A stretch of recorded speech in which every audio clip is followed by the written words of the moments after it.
The evacuation sirens wailed across the colony ship Persephone's Grace, their pitch rising and falling like the death throes of some massive beast. Fire bloomed in Section 7. Oxygen fed the hungry flames, and the bulkheads groaned under temperatures they were never designed to endure. The Vryn attackers had been precise. Surgical strikes that crippled the human vessel's propulsion and life support before retreating into the void, leaving the ship to die slowly. Captain Seren Okafor moved through the chaos with practiced efficiency, her dark skin gleaming with sweat beneath the emergency lighting. She had 800 souls aboard this ship, miners, engineers, families seeking a new life on the outer colonies, and she would see every last one of them off before the Grace became their tomb. Sections 4 through 9, full evacuation, she commanded into her comm, all hands to escape pods. This is not a drill. Her children's faces flashed through her mind. Amara, 12 years old with her father's stubborn chin, and little Kofi, barely 7, who still believed his mama could fix anything. They were already in the evacuation queue with the other families. They were safe. At her heel, Argos pressed close. The massive Anatolian shepherd had been with her for 6 years, a gift from her late husband before the cancer took him. Bred from ancient Earth stock, enhanced with the biomodifications that made him perfect for shipboard security. Heightened senses, extended lifespan, intelligence that bordered on unsettling. His amber eyes tracked her every movement. "Stay," she told him, her voice firm. She touched the command collar at his neck, inputting the sequence. "Guard the children. Protect Amara and Kofi. Let no harm come to them." Argos's ears flattened, but he obeyed. He always obeyed. Seren ran toward Section 7.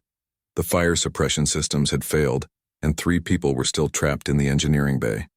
3 souls she would not abandon. The escape pods launched in waves, small metallic seeds scattering into the black. The nearest human outpost was 2 days away at maximum burn. They would make it. They had to. Amara clutched Kofi against her chest in Pod 47, her heart hammering. Through the small viewport, she could see the Persephone's Grace bleeding atmosphere and flame. Somewhere in that inferno was their mother. "Mama's still on the ship," Kofi whispered, his voice small and terrified. Amara felt the pod shudder as it cleared the vessel's gravity shadow. Around them, other children cried, adults prayed, and the silence of space swallowed their fear. Then the pod lurched. Stopped. "What's happening?" someone shouted. Through the viewport, Amara saw him. Argos, his massive form silhouetted against the emergency lights. He had his jaws clamped around the pod's external maintenance handle, his enhanced musculature straining as he dragged the pod back toward the ship's docking bay. "The dog!" someone screamed. "It's pulling us back!" Argos refused to release them. His orders were absolute: guard the children. Protect Amara and Kofi. They were moving away from the ship, away from his human, away from Captain Seren. In his enhanced mind, shaped by millennia of selective breeding and loyalty coded into his very DNA, the equation was simple. The children belonged with their mother. He would bring them back. Seren emerged from Section 7 with the 3 engineers, their bodies burned but alive. The evacuation board showed green across all sections. Everyone was off. Everyone was safe. She allowed herself one moment, one breath, to think of Amara and Kofi in their pod, hurtling toward safety. Then the alert shrieked through her neural implant. "Captain, Pod 47 has reversed course." The automated system's voice was clinical. "Mechanical malfunction. External obstruction. Pod returning to docking bay." Seren's blood froze. Pod 47, her children's pod, she ran. The docking bay was chaos and flame. Seren burst through the airlock to find Argos standing guard before Pod 47, which he had successfully dragged back into the ship. His fur was singed, his paws bleeding from the superheated metal, but his stance was resolute. Behind him, through the pod's viewport, Amara and Kofi pressed their faces against the glass, screaming soundlessly. "Argos, no!" Seren's voice cracked. "Release! Release!" But Argos had his orders. Guard the children. They were where they belonged, with their pack, with their mother. He had done his duty. Seren understood in that terrible instant. She had given him a command, but she had also launched her children away. In Argos's loyal, limited understanding, he had corrected her mistake. He had brought them home. The ship groaned. Fire crawled closer. Minutes, maybe seconds, until structural failure. Humans, the Vryn had learned, were soft, fragile. They broke easily, died easily, surrendered quickly. The Vryn had studied hundreds of species across the galaxy. They knew panic when they saw it. They had never met anyone like Siren Okafor. Her hands flew across the pod's external release panel. Too damaged. The internal locks had fused. She grabbed a plasma cutter from the emergency locker, her movements impossibly calm despite the inferno building around her. "Mama." Kofi's voice came through the intercom, tinny and terrified. "I'm here, baby. Mama's here."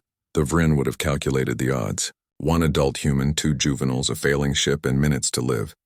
They would have called it acceptable losses. Strategic necessity. But humans didn't calculate like that. Not when it came to their children. Siren cut through the pod door with brutal efficiency. Sparks flew. Metal screamed. Behind her, Argos whined, confused now, sensing his human's distress. She had given him an order, but now she was contradicting it with her actions. The door fell away. "Out, now!"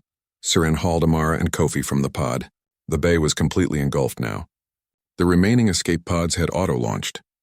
There was nothing left except Pod 47's emergency thrusters. Damaged, yes. Possibly fatal, yes. But possible. In, all of you. Serene shoved her children back into the pod, then grabbed Argos by his collar.